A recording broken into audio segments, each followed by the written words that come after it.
B-21 Raider unveiling. A message to China and Russia? You bet it was. Friday night, the U.S. Air Force rolled out its B-21 Raider stealth bomber for the first time, showing a select group of attendees the ultraclassified warplane. The Raider represents an update to the quarter-century-old B-2 Spirit flying wing, but it will be bought in sufficient numbers to replace much of the current inventory, including not just the B-2 but the non-stealthy B-1 B-bone. Despite the pomp, though, the Air Force went to extreme lengths not to give away too much about the design.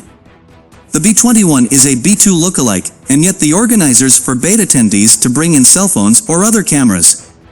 They carefully managed the angles from which the audience could overlook the plane, for fear of divulging clues as to what makes the new bomber tick. But why show it at all? If revealing secret information is such a concern, it would seem best to keep the B-21 indoors, out of sight of nosy foreign intelligence services. The answer is that the U.S. Air Force was engaging in what defense scholars call selective disclosure. Concealing next-generation weaponry is imperative by strictly martial logic. It's foolish to expose a new system to the glare of publicity.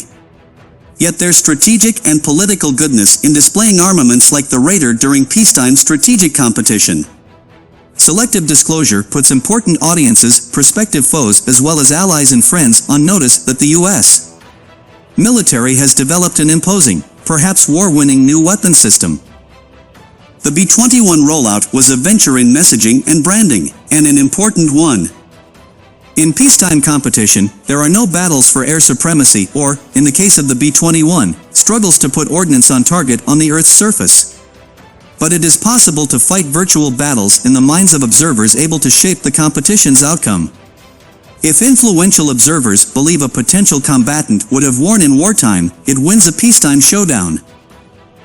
Strategist Edward Luttwak makes a couple of related points. 1. Military hardware, planes, ships, tanks amount to black boxes in peacetime. Presumably you know a great deal about your own armaments, but foreign intelligence services can only estimate what your armory can do in action. In other words, they have to extrapolate from scraps of data, the fewer the better. They can peer at the outside of an aircraft like the B-21, once it becomes operational. But they can't peek inside, exploring its innards to glean detailed information and insight about its combat efficacy. The black box dynamic has been in force since the inception of mechanized warfare, but it's doubly relevant in this age of artificial intelligence and machine learning, not to mention aircraft design and low observable technology meant to help stealth aircraft elude radar detection. To wit, U.S. Air Force officialdom insists, tantalizingly, that the B-21 has moved on significantly from the B-2 by every parameter. But they don't say how. Their coquettishness is deliberate. And 2. Luttwak notes that the political purpose of arms and military maneuvers is to cast a shadow across councils in hostile capitals. By flourishing expeditionary air forces, fleets of ships, or ground force divisions in an impressive manner, U.S. commanders attempt to convince an antagonist it would be the likely loser in a trial of arms.